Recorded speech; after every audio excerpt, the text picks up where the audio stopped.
Welcome to Impact Stories. I'm here with Shea. Please introduce yourself. Thanks. I'm Shea Flanagan. I'm the Director of Sustainability and Strategy at Conservation Resources. Tell me what you guys do. How are you making the world a better place? Conservation Resource is an investment manager. We have a 20-year track record of investing in timberland and farmland properties throughout the U.S., specifically with a focus of a meaningful, proactive conservation impact. So we're looking to drive positive environmental and social outcomes in addition to our working farmland, working forest land investments that we're making on the properties. How does that actually work in practice?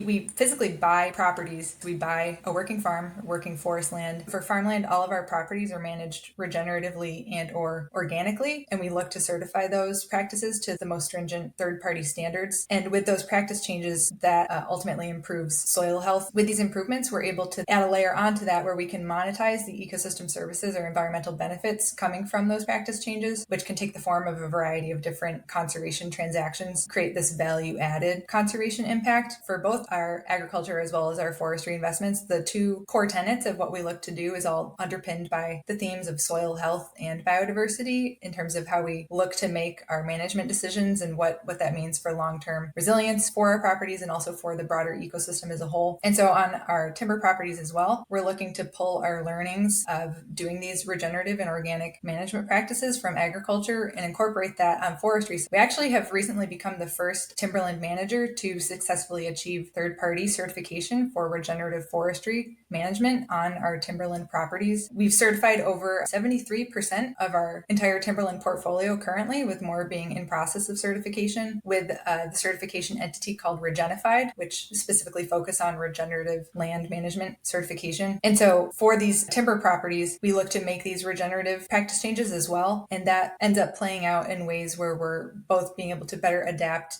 in the face of a changing climate, to be more resilient to things like drought or increased flooding, hurricanes coming through, as we recently saw only a couple months ago down south, and also looking to reduce our risk on these properties through these regenerative management practices to help better buffer in the event of environmental climatic changes, while also making sure that it's a better long-term investment for the timber itself and being able to create strong value on the commodity side as well, with generating high-quality timber that can be sold into the market over time. With these different conservation transactions that we're looking to layer onto these properties, we really want to show that there can be a value add in terms of the ecosystem services that you can derive from these sorts of timberland and farmland investments, where you can achieve higher returns from being able to manage properties in this way, where you can also in tandem achieve these strong environmental and social outcomes. It doesn't have to be an either or. We're looking to try to scale that and demonstrate that to the market, that this is a proof of concept, and we hope that that can continue to proliferate at scale for better environmental impact for everybody. It's not just the polar, either you lock up a forest and never touch it, or you just level it and harvest all the timber and move on. You're saying by keeping you can manage it in a regenerative way that actually creates more value with these layers than just harvesting everything. Yeah, I would say trying to look at it holistically in terms of the approach to the management style. Of course, it is a working forest, and so we do harvest the wood over time, done in a systematic fashion. We're not looking to just wipe it out, move on, anything like that.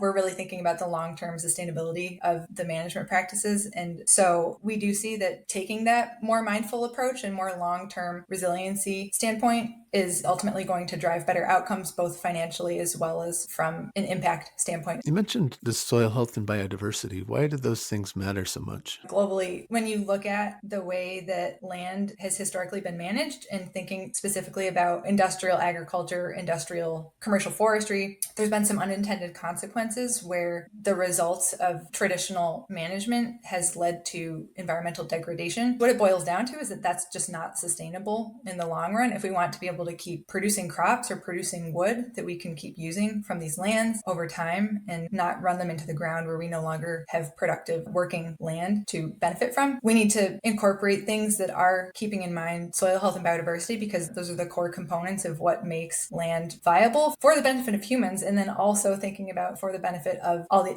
non-humans, for wildlife, for all these ecosystem services, for air quality, all these things. It all kind of rolls up together in a way. It's kind of taking a systems change approach to the sector. Maybe shifting gears just a little bit, tell me about your career trajectory. Like, what was that moment when you decided to pivot towards making a difference in the world? I guess I've always been kind of on a steady path, I would say. My personal motivation is that I really am passionate about wildlife, and particularly wildlife biodiversity, that aspect of the natural world. And so going into college, I knew I wanted to major in environmental studies and biology, kind of set myself on that path of thinking about ways to benefit wildlife. And I worked for the Nature Conservancy for a handful of years and really loved my time with them, and decided to go back to grad school and pursue a master's degree in environmental management to think about more ways to scale up, achieve more rapid pace for generating conservation impact, and see all the great that TNC is doing. And I wanted to do even more and more of that. And so what really struck me in grad school was the lever of conservation finance, and particularly looking at private capital as a way to be able to deploy a lot of financing towards these approaches that can make a really meaningful difference. So that set me on this most recent path. I've been with Conservation Resources now for about 3.5 years. And my role specifically at the firm is to execute the conservation transactions that we're implementing, both on the farmland and forest land properties within our portfolios. You have to work with a number of different audiences, the landowners, there's the investors, there's those that are utilizing the farm. How do you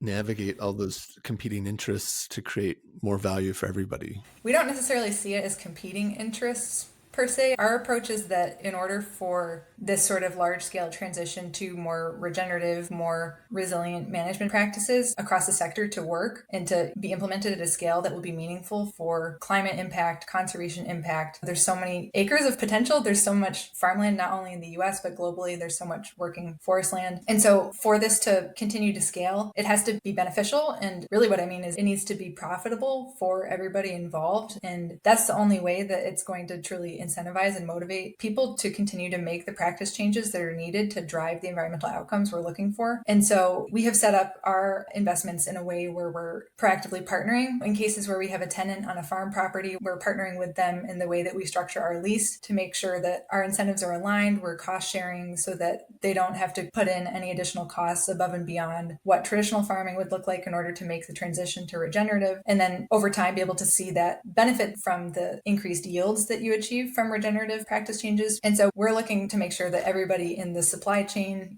from the institutional investors to the investment manager to the property manager, the farmer, the commercial forester, everybody involved is going to benefit from that. And we're proud that that's something that we think that we have achieved in many ways on the properties. And we want to continue to be able to demonstrate that and scale that going forward. What's the biggest hurdle you face right now in terms of scaling what you're trying to do? I would say it's just getting more capital deployed to the space. We are currently fundraising for our 6th timber fund right now, which is implementing the regenerative practices that I mentioned. And so we've secured an anchor investor for that, and we're looking to continue building out that fund. And early next year, we'll be launching our 2nd farmland fund as well. So we'll be in the market for both of those shortly. And it's really about funneling the capital into the space to be able to put it to work, to invest in more of these properties and make these transitions, and then ultimately, generate these outcomes and measure them and continue with this adaptive management approach. So I would say it's just a matter of getting the money to the right places. So if I were an investor, why would I choose Conservation Resources over other options that are out there? We have a really strong track record of having demonstrated results in this space. Our firm was founded 20 years ago. Since our founding, we have specifically incorporating this conservation-centered approach into our investments. We have the KPIs or the outcomes to show for the work that we've done, which I think in some ways speaks for itself, but maybe to highlight a couple is a tiny example. We've permanently protected over 440,000 acres of land across our portfolio since inception. We've permanently protected over 1,300 miles of rivers and streams. Currently on our properties that we're owning and managing, we specifically manage for supporting 7 endangered and threatened species habitats on those properties. And we have a suite of over 40 outcomes that we track. So we really look to back our work quantitatively and be able to demonstrate that we can deliver the things that we speak to, which I think helps set us apart in some ways from other options that could be considered. And I'm guessing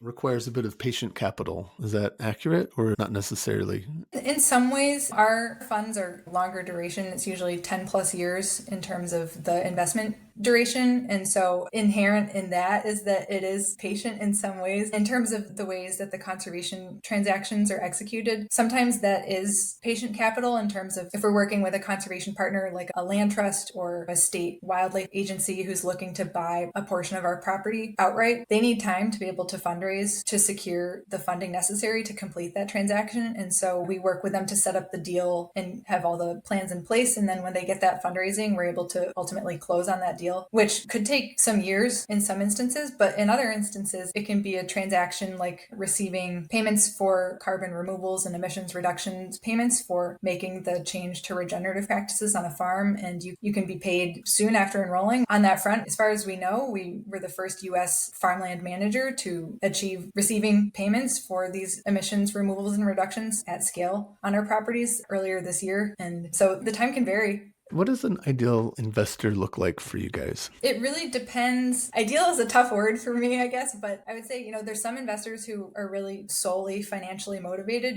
They're looking at the return target and that's why they choose to invest with us. There's others who are really motivated by the environmental and conservation outcomes, impact outcomes that we're delivering. One motivating factor for me is to try to drive more institutional capital into the space. For timberland, that has been the case for a while, where there's institutional investment in forestry.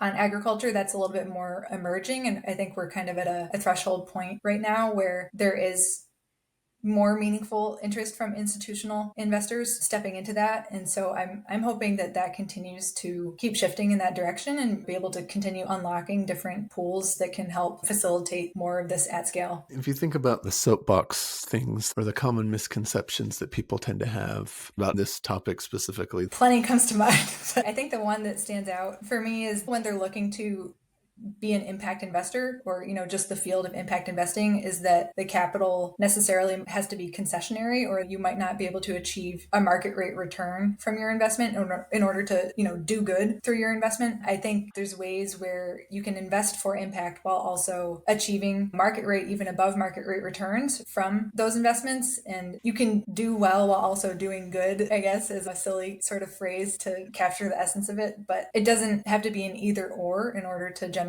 financial as well as environmental impact. And I hope that message starts to proliferate, and that with different case studies or getting the word out more about ways that can be done, it'll become more commonplace for folks to understand that. And if that's an apprehension of why an investor isn't stepping into the impact space, to reconsider and take another look. If someone was interested in learning more, what are the best places for them to go about the topic or about conservation resources in particular?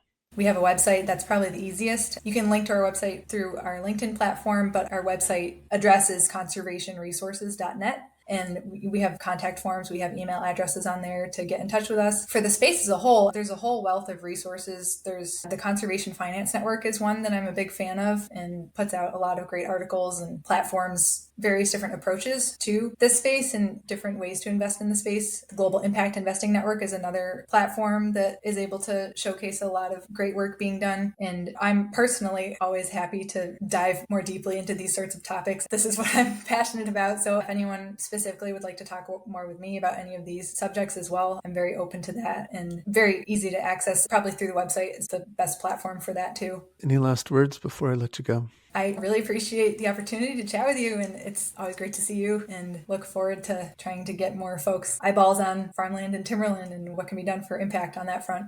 Thank you for the good that you're doing, and keep up the good work. Thanks, Jacob. Thank you.